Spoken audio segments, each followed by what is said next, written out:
10,000 world के इस episode की शुरुआत में हम साउटियान को देखते हैं, जो कि इन सभी कल्टीवेटर को बोलता है, तुम में से किसी को भी यहाँ पर डरने की कोई भी जरूरत नहीं है, क्योंकि इस बार मैं श्योर हूँ कि मेरे मास्टर महंगाई पैलेस को पूरी तरीके से डिस्ट्रॉय कर देंगे, जिसकी वजह से एशियन सेक्ट दोबारा से फास्ट जितना पावरफुल हो जाएगा। इसीलिए अब आप लोगों को यहाँ पर चिंता करने की कोई भी जरूरत नहीं है। साथ ही लिंगफैंग बोलता है, मैं अकेले उस जगह पर जाना चाहता हूँ, इसीलिए क्या आप सभी लोग इस जगह पर कुछ देर के लिए जेट बटरफ्लाई के अंदर में आराम कर सकते हैं। इस बार निडल के ग्रैंडफादर बोलते हैं, हमारी जान तुमने ही बचाई है, इसीलिए तुम इस जगह पर जो कुछ भी बोलोगे वो सब कुछ हम लोगों के लिए सही होगा। इसीलिए हम सभी लोग जेट बटरफ्लाई के अंदर में जाने के लिए तैयार है। यह बोलने के बाद निडल के ग्रैंडफादर और ये सभी कल्टीवेटर जेट बटरफ्लाई के अंदर में चले जाते हैं। इसके बाद मून क्लैन की प्रिंसेस और लिंगफैंग बिना कोई टाइम जाए कि इस डीमन के पास आ जाते हैं और लिंगफैंग बोलता है, तुम लोग तो बस इस जगह पर मेरे पिताजी जिंदा है या मर गए हैं इस चीज के बारे में पता लगाने के लिए आए हो, इसीलिए तुम में से यहाँ पर घबराने की किसी को कोई भी जरूरत नहीं है, क्योंकि वह तुम लोगों को कुछ भी नहीं करेगा। तभी ये डीमन बोलता है, मुझे तो इस बात का डर लग रहा है कि लिंगफैंग तुम हम लोगों के साथ चलने के लिए तैयार नहीं होगे, क्योंकि तुम्हें इस जगह पर काफी ज्यादा डर लग रहा है, क्योंकि तुम्हारे अंदर में इतना ज्यादा हिम्मत है ही नहीं कि तुम अकेले ड्रैगन माउंटेन में जा सकते हो। इस पर साउटियान को थोड़ा सा गुस्सा आ जाता है और वो बोलता है, तुम इस जगह पर बकवास करना बंद करो, क्योंकि मेरे मास्टर के बारे में तुम्हें आखिरकार पता ही क्या है, क्योंकि मेरे मास्टर की नजरों में ड्रैगन माउंटेन तो बस एक छोटे से लेक जितना है, इसीलिए मेरे मास्टर जब चाहे उस जगह पर जाकर आ सकते हैं। तभी हम मून क्लैन की प्रिंसेस को देखते हैं, जो कि लिंगफैंग को बोलती है, क्या तुम सीधे इस जगह पर इन लोगों के साथ फाइट करना चाहते हो। इस बार लिंगफैंग कुछ भी नहीं बोलता है। तभी ये डीमन बोलता है, लिंगफैंग मैं तुम्हें इस जगह पर सलाह देना चाहता हूँ कि तुम जल्दबाजी में इस जगह पर कोई भी फैसला मत लो, नहीं तो इस चीज की वजह से तुम्हारे ऊपर एक काफी बड़ी मुसीबत आ सकती है, जिसका दोष तुम बाद में मुझे नहीं दे सकते हो, क्योंकि तुम यहाँ पर लिन क्लैन के इन सभी डिसाइपल को देख सकते हो, जिनकी जान इस जगह पर तुम्हारे हाथों में है। इसीलिए अगर तुम इस जगह पर कोई भी ऊंच नीच हरकत करने की कोशिश करते हो तो मैं एक ही झटके में इन सभी को जान से मार डालूंगा। इस बात को सुनकर साउटियान बोलता है, तुम तो बहुत ही ज्यादा कमीने इंसान हो बे। तभी लिंगफैंग बोलता है, आखिरकार तुमको मुझसे चाहिएगा, तुम इस जगह पर खुलकर मुझे बता सकते हो। इस बार ये डीमन काफी ज्यादा खुश हो जाता है और वो बोलता है, लिंगफैंग तुम्हें कुछ देर के लिए मेरे साथ महंगाई पैलेस चलना होगा, और मैं तुम्हारी जानकारी के लिए बता देता हूँ कि पैलेस के अंदर में कोई भी नहीं है। यह बोलने के बाद यह डीमन अपने मन में सोचने लगता है कि लिंगफैंग तुम एक बार पैलेस के अंदर में चले तो जाओ, इसके बाद मैं तुम्हें वहां पर एक अच्छा सबक सिखाऊंगा, क्योंकि आज तक तुमने मेरे साथ जो कुछ भी किया है उन सब चीजों का बदला मैं तुमसे चुन चुन कर लूंगा। तभी लिंगफैंग बोलता है, क्या तुम्हें इस जगह पर डर नहीं लग रहा है कि तुम जानबूझकर मुझे इस जगह पर अपने जाल में फंसाना चाहते हो। साथ ही तुम्हें पता नहीं है कि मेरे पिताजी अगर किसी तरीके से मुसीबत से बाहर निकलकर आ जाते हैं तो तुम लोगों का यहाँ पर क्या असर वो कर सकते हैं।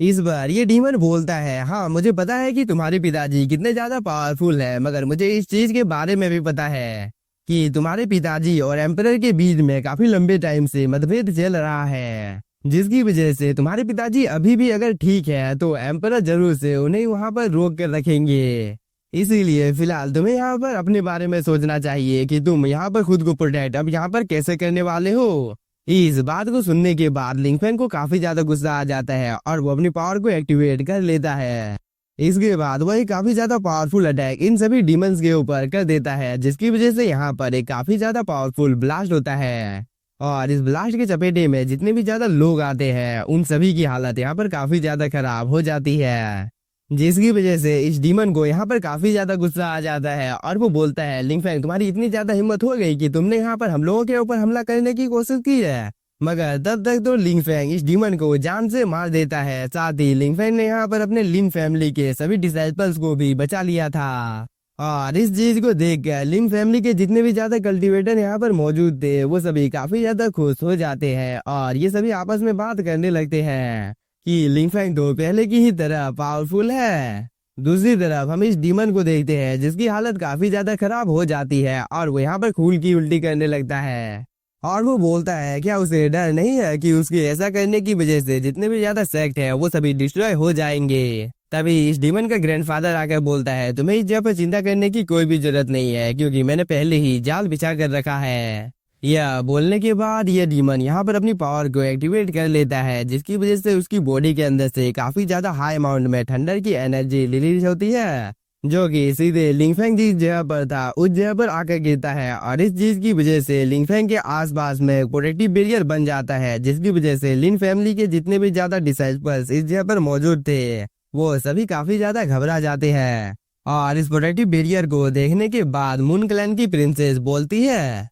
वो एल्डर तो हम सभी लोगों को इस जगह पर पकड़ने की योजना बना रहा है। तभी वुड सेक्ट की एंसेस्टर भी यहाँ पर आ जाती है, जिसे देखकर ये सभी लोग थोड़े से डर जाते हैं, क्योंकि एंसेस्टर यहाँ पर गॉड ऑफ वॉर रेलम पर होती है। साथ ही एंसेस्टर बोलती है लिंगफेंग तुम सच में काफी ज्यादा बहादुर हो और तुम्हारी पावर भी काफी ज्यादा अच्छी है। इस बात को सुनकर साउडियन बोलता है तुम तो मिंगहाई की एक छोटी सी स्वॉर्ड हो और तुम आखिरकार मुझसे इस जगह पर क्या चाहती हो, क्योंकि मेरा नाम साउडियन है और तुम्हारे लिए अच्छा यही होगा कि तुम मेरी नजरों के सामने से दूर चली जाओ, वरना मैं तुम्हें यहाँ पर जान से मार डालूंगा। मगर एंसेस्टर तो साउडियन के नाम को सुनकर काफी ज्यादा गुस्से में आ जाती है और वो बोलती है तुम्हारा नाम साउडियन है तो तुम इस जगह पर अब मरने के लिए तैयार हो जाओ। यह बोलने के बाद वो साउडियन के ऊपर काफी ज्यादा पावरफुल अटैक कर देती है, जिसे देखकर साउडियन थोड़ा सा डर जाता है और वो अपने सोल सी में चला जाता है, जिसकी वजह से ये अटैक सीधे लिंगफेंग के पास आकर गिरता है। और इस चीज की वजह से लिंगफेंग थोड़ी सी दूर जाकर गिरता है,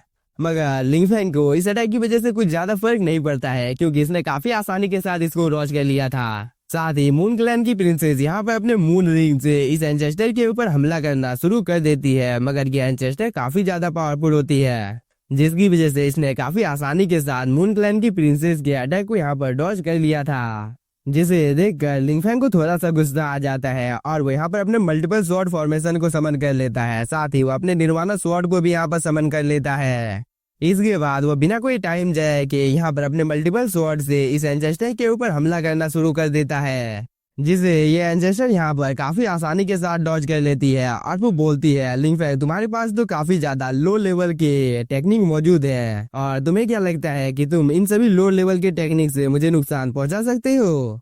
इसीलिए मुझे तो नहीं लगता है कि तुम इस जगह पर मेरे नाइंग मिंग फॉर्मेशन को भी डिस्ट्रॉय कर सकते हो। यह बोलने के बाद एंसेस्टर यहाँ पर नाइंग मिंग फॉर्मेशन को समन कर लेती है, जिसके अंदर से एक पपेट बाहर निकल कर आ जाता है, जिसकी बॉडी के अंदर से काफी ज्यादा टेरिफाइंग एनर्जी बाहर निकल रही थी, जिसे देखकर मून क्लैन की प्रिंसेस इस जगह पर लिंगफेंग के साथ बातचीत करने लगती है। दूसरी तरफ यह पपेट एक काफी ज्यादा पावरफुल अटैक क्रिएट कर लेता है और वो उसके अंदर में अपनी स्पिरिचुअल एनर्जी को डालने के बाद उससे लिंगफेंग के ऊपर हमला कर देता है, जिसकी वजह से यह अटैक काफी तेजी के साथ लिंगफेंग की ओर आने लगता है। इस चीज को देखकर लिंगफेंग और मून क्लैन की प्रिंसेस मून वेपन और सन वेपन को समन कर लेते हैं, जिसकी वजह से लिंगफेंग और मून क्लैन के प्रिंसेस की पावर काफी ज्यादा बढ़ जाती है। साथ ही अब लिंगफेंग और मून क्लैन की प्रिंसेस के आसपास में काफी ज्यादा टेरिफाइंग एनर्जी भी इकट्ठा हो जाती है, जिसकी वजह से लिंगफेंग और मून क्लैन की प्रिंसेस ने अपने अटैक को मर्ज कर उससे काफी ज्यादा पावरफुल अटैक इस डीमन के अटैक के ऊपर कर दिया था,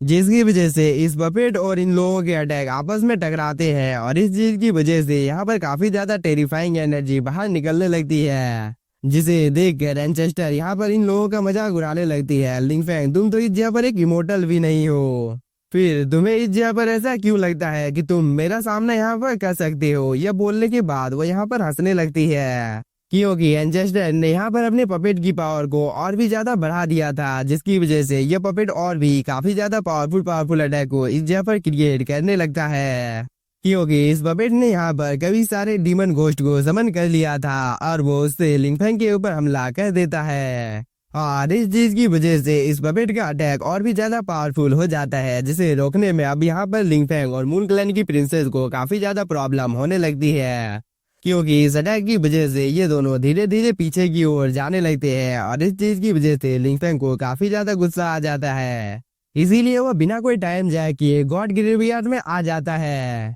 इसके बाद वो गॉड ऑफ वॉर की पावर को कुछ देर के लिए यहाँ पर उधार ले लेता है, जिसकी वजह से लिंगफेंग की बॉडी के अंदर में काफी ज्यादा हाई अमाउंट में स्पिरिचुअल एनर्जी चली जाती है। साथ ही इस चीज की वजह से लिंगफेंग की आई का कलर भी यहाँ पर चेंज हो जाता है, क्योंकि लिंगफेंग का पावर यहाँ पर काफी ज्यादा बढ़ गया था। इसके बाद हम लोगों को प्रेजेंट का सीन दिखाया जाता है, जहाँ पर लिंगफेंग गॉड ऑफ वॉर दाओ की पावर का यूज करने लगता है, जिसकी वजह से लिंगफेंग के आसपास में काफी ज्यादा हाई अमाउंट में स्पिरिचुअल एनर्जी इकट्ठा हो जाती है। इसके बाद लिंग फैंग बिना कोई टाइम जाए किए सीधे इस पपेट के अटैक के साथ जाकर टकरा जाता है,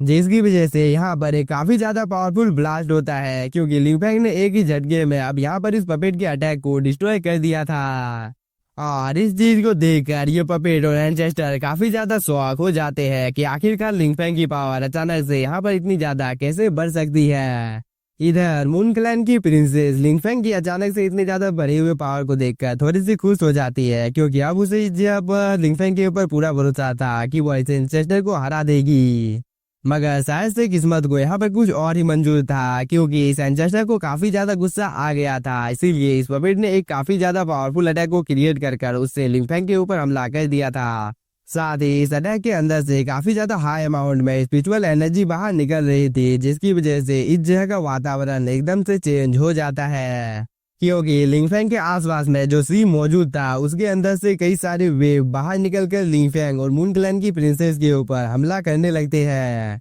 और इस चीज की वजह से लिंग फैंग और प्रिंसेस फ्लाई कर इन सभी अटैक को यहाँ पर डॉज करने लगते हैं, मगर चारों तरफ ये अटैक आ रहे थे, जिसकी वजह से लिंग फैंग और मून क्लैन की प्रिंसेस एक दूसरे के आमने सामने आ जाते हैं। और इस चीज को देखकर ये पपेट बोलता है, अब तुम लोगों को यहाँ पर मरने से कोई भी नहीं बचा सकता है। यह बोलने के बाद वो यहाँ पर अपने रिकार्नेशन बैरियर का यूज करने लगता है, और इस चीज की वजह से रिकार्नेशन बैरियर बहुत ही तेजी के साथ इन लोगों की ओर जाने लगता है। साथ ही यह पपेट अपने वाटर मैजिक का भी यहाँ पर यूज करता है, और वो उसे कई सारे अटैक लिंग फैंग के ऊपर करना शुरू कर देता है, जिसे लिंग फैंग इस जगह पर डॉज कर रहा था। मगर इन सभी अटैक को डॉज करने में लिंग फैंग को काफी ज्यादा प्रॉब्लम होने लगती है, क्योंकि इन सभी अटैक को डॉज करने में काफी ज्यादा प्रॉब्लम होने लगती है, क्योंकि इस पपेट का अटैक काफी ज्यादा पावरफुल होता है। साथ ही यह पपेट अब मून क्लैन की प्रिंसेस के ऊपर भी हमला करना शुरू कर देता है, मगर मून क्लैन की प्रिंसेस को इन सभी अटैक को डॉज करने में कुछ ज्यादा ही प्रॉब्लम होने लगती है, जिसे देखकर ये पपेट अपनी और भी ज्यादा पावर को बढ़ा देता है, और वो एक जानलेवा हमला मून क्लैन की प्रिंसेस के ऊपर कर देता है, जिससे मून क्लैन की प्रिंसेस बाल बाल मचती है, क्योंकि इस अटैक को डॉज करने की वजह से मून क्लैन की प्रिंसेस नीचे की ओर गिरने लगती है। तभी लिंग फैंग मून क्लैन की प्रिंसेस का हाथ पकड़ लेता है। इसके बाद ये दोनों यहाँ पर अपने सन मून वेपन को समन कर लेते हैं, और वो इस वेपन की मदद से यहाँ पर इस पपेट के अटैक को रोकने की कोशिश करने लगते हैं। इधर हम फेरी गॉडेस को देखते हैं, जिसे भी यहाँ पर काफी ज्यादा गुस्सा आ गया था, और वो बोलती है लिंग फैंग अब तुम्हें यहाँ पर चिंता करने की कोई भी जरूरत नहीं है। और फेरी गॉडेस के यह बोलने के साथ ही हम लोगों का ये एपिसोड हो जाता है खत्म। तो अगर आप लोगों को एपिसोड पसंद आया होगा तो चैनल को सब्सक्राइब कीजिए और video like. Thank you for watching.